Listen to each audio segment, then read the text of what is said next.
Rumours and denials, market में अफवाहें आ रही हैं और कंपनी की तरफ से तरदीद भी आ रही है। स्टॉक मार्केट इस वक्त बहुत ज़्यादा चॉपी और वॉलेटाइल मूवमेंट हो रही है।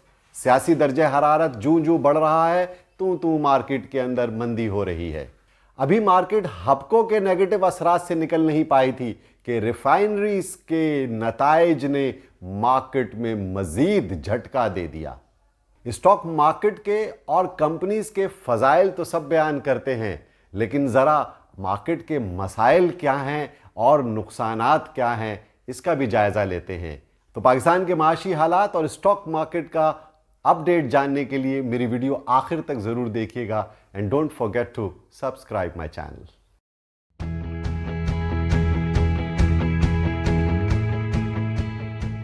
अस्सलाम वालेकुम, मैं हूं शकील अनवर कमाल और हाजिर खिदमत हूं आपके सामने स्टॉक मार्केट का वीकली रिव्यू लेकर के। ये हफ्ता बड़ा ही इराटिक और वोलेटाइल रहा, और क्यों ना हो, क्योंकि मार्केट के अंदर आप जानते ही हैं कि पिछले हफ्तों में जो आईपीपीस का इशू हुआ उसके बाद से हब पावर और दीगर आईपीपीस के अंदर बहुत सेलिंग प्रेशर था। अभी मार्केट उससे निकल नहीं पाई थी कि लास्ट वीक रिफाइनरीज के फ्राइडे को जो रिजल्ट्स आए हैं वो इतने ख़राब रिजल्ट्स आए हैं, इतने नुकसानात उसके आए हैं कि मार्केट में रिफाइनरीज का जनाजा निकल गया है। और पाकिस्तान रिफाइनरी, नेशनल रिफाइनरी, अटक रिफाइनरी, पाकिस्तान ऑयल फील्ड, इन सब की जो ख़बरें हैं, उनके नुकसानात हैं, वो बड़े ही हौलनाक हैं। और सबसे अहम बात यह है कि पिछले हफ्ते जो र्यूमर्स आई हैं, हम सबसे पहले उसका जायज़ा लेते हैं। आप जानते ही हैं कि सर्ल पाकिस्तान के बारे में, जो कि एक फार्मास्यूटिकल कंपनी है, उसके बारे में एक र्यूमर आई कि वो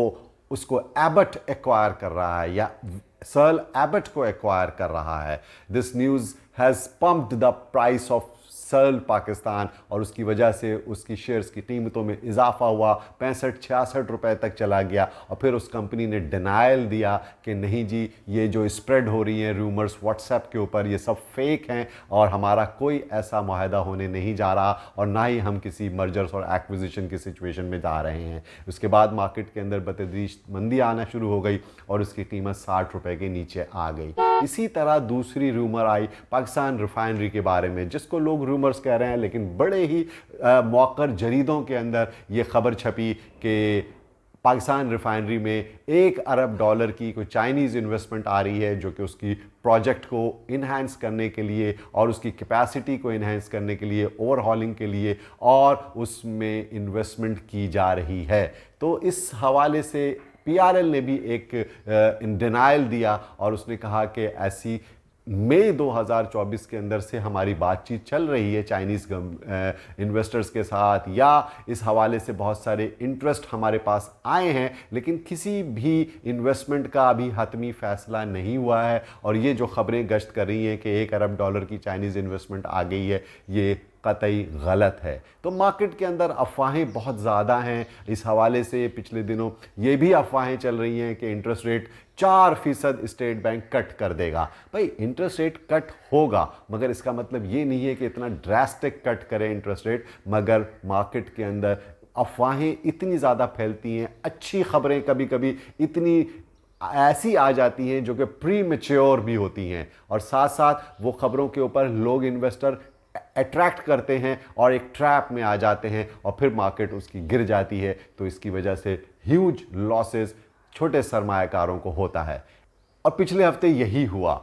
सर्ल पाकिस्तान, पाकिस्तान रिफाइनरी और दीगर कंपनियों के बारे में मुख्तलिफ खबरें आती रहती हैं। कभी अच्छी खबरें आती हैं, कभी नेगेटिव खबरें आती हैं, कभी अफवाहें होती हैं, कभी वो सच साबित होती हैं। लेकिन पीएसएक्स जो एज ए रेगुलेटर और एसईसीपी एज ए रेगुलेटर जो काम कर रहा है, ये उसकी भी जिम्मेदारी है कि वो फेक न्यूज़ का तदारुक करे और वहाँ पर इस तरह की जो स्प्रेड होती हैं खबरें, उसको रोकने का कोई इंतजाम करे। ये दूसरी अहम बात ये है कि लास्ट वीक मार्केट के अंदर जो डेंट पड़ा है, वो हबको का जो डेंट चल रहा था अभी तक, अभी वो उभर नहीं सका था, वो संभल नहीं सकी है बाज़ार, उस सिनेरियो से निकल नहीं सकी है बाज़ार कि रिफाइनरीज के बहुत ख़राब रिजल्ट्स ने मार्केट में एक और प्रेशर का सबब पैदा कर दिया। मार्केट के अंदर फ़रोख्त का दबाव ज़्यादा है, मार्केट में सेलिंग प्रेशर रिफाइनरीज की वजह से और बढ़ रहा है। और आप जानते ही हैं कि क्योंकि जब आप एक या दो स्क्रिप्ट्स में फंस जाते हैं और उसमें आपको मार्जिन ट्रेड कर रहे होते हैं या आप उसमें हैवी पोजीशंस ली हुई होती है, तो उसके नुकसानात को भरने के लिए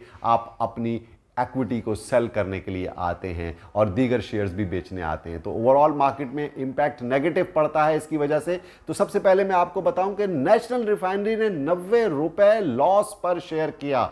इतना ह्यूज लॉस क्योंकि उसका कैपिटल एक्सपेंडिचर बढ़ गया है, बोरोइंग कॉस्ट बहुत बढ़ गई है और जो ऑयल एक्सप्लोरेशन की जो कॉस्ट है वो भी बहुत बढ़ गई है। साथ साथ ये ऑयल एक्सप्लोरेशन की कॉस्ट की सबसे ज़्यादा हिट पड़ी है पाकिस्तान ऑयल फील्ड को।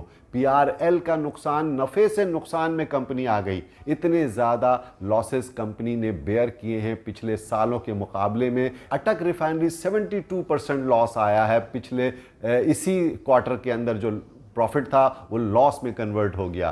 तो कहने का मकसद ये है कि जो रिफाइनरीज के लॉसेस आ रहे हैं वो आप डिस्क्रिप्शन में मैंने पूरी की पूरी लॉसेस की कहानी लिखी भी है, आप उसको ज़रूर पढ़िएगा। साथ साथ मैं बता दूं कि ये रिफाइनरीज थोड़ा प्रेशर के अंदर आ रही है, इसकी वजह से मार्केट के अंदर नेगेटिव असरात पड़ रहे हैं और बाज़ार नीचे की तरफ आ रही है। और पाकिस्तान रिफाइनरी जो कि आप जानते हैं कि पीएसओ की एक सब्सिडरी भी है और उसके सबसे बड़ा मेजर शेयर होल्डर पीएसओ है, उसकी वजह से पीएसओ पे भी सेलिंग प्रेशर आता है। तो गवर्नमेंट ओन्ड एंटरप्राइजेज में भी सेलिंग प्रेशर आ रहा है। पीआईए की प्राइवेटाइजेशन के हवाले से भी मुतज़ाद खबरें आ रही हैं। तो इस वजह से मार्केट थोड़ी सी डोल ड्रम के अंदर है, शेकी है सिचुएशन, बट ओवरऑल मार्केट का ध्यान अच्छा है। मैं आपको ये बात बता दूं कि मार्केट की कॉर्पोरेट अर्निंग्स अच्छी है, मार्केट पी वैल्यूज पर अच्छी है, लेकिन जिन कंपनीज का नुकसान आता है उसके हिसाब से आपको उसके अंदर पोजीशन लेनी चाहिए। मार्केट में डिस्काउंट्स उस लॉसेस का जरूर आएगा। जो प्राइसेस एस्केलेट करती हैं ड्यू टू एनी रीजन, वो प्राइसेस दोबारा एडजस्ट होंगी, फिर उसके बाद मार्केट अपने नॉर्मल ट्रेंड के अंदर आ जाएगी। ओवरऑल मार्केट के अंदर दो खबरें मैं पहले भी बता चुका हूं कि वो बहुत पॉजिटिव हैं। आईएमएफ की डील के बाद पाकिस्तान की मैक्रो इकोनॉमिक इंडिकेटर्स जैसे जैसे बेहतर होते जा रहे हैं।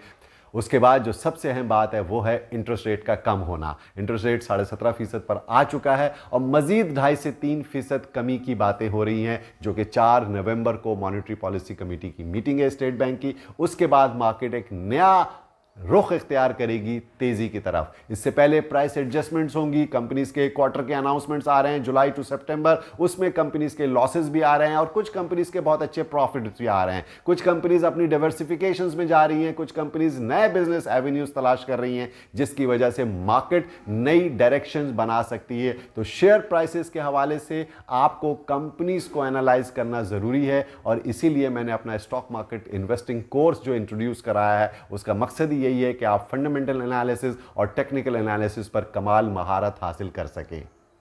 आप सबका बहुत बहुत शुक्रिया।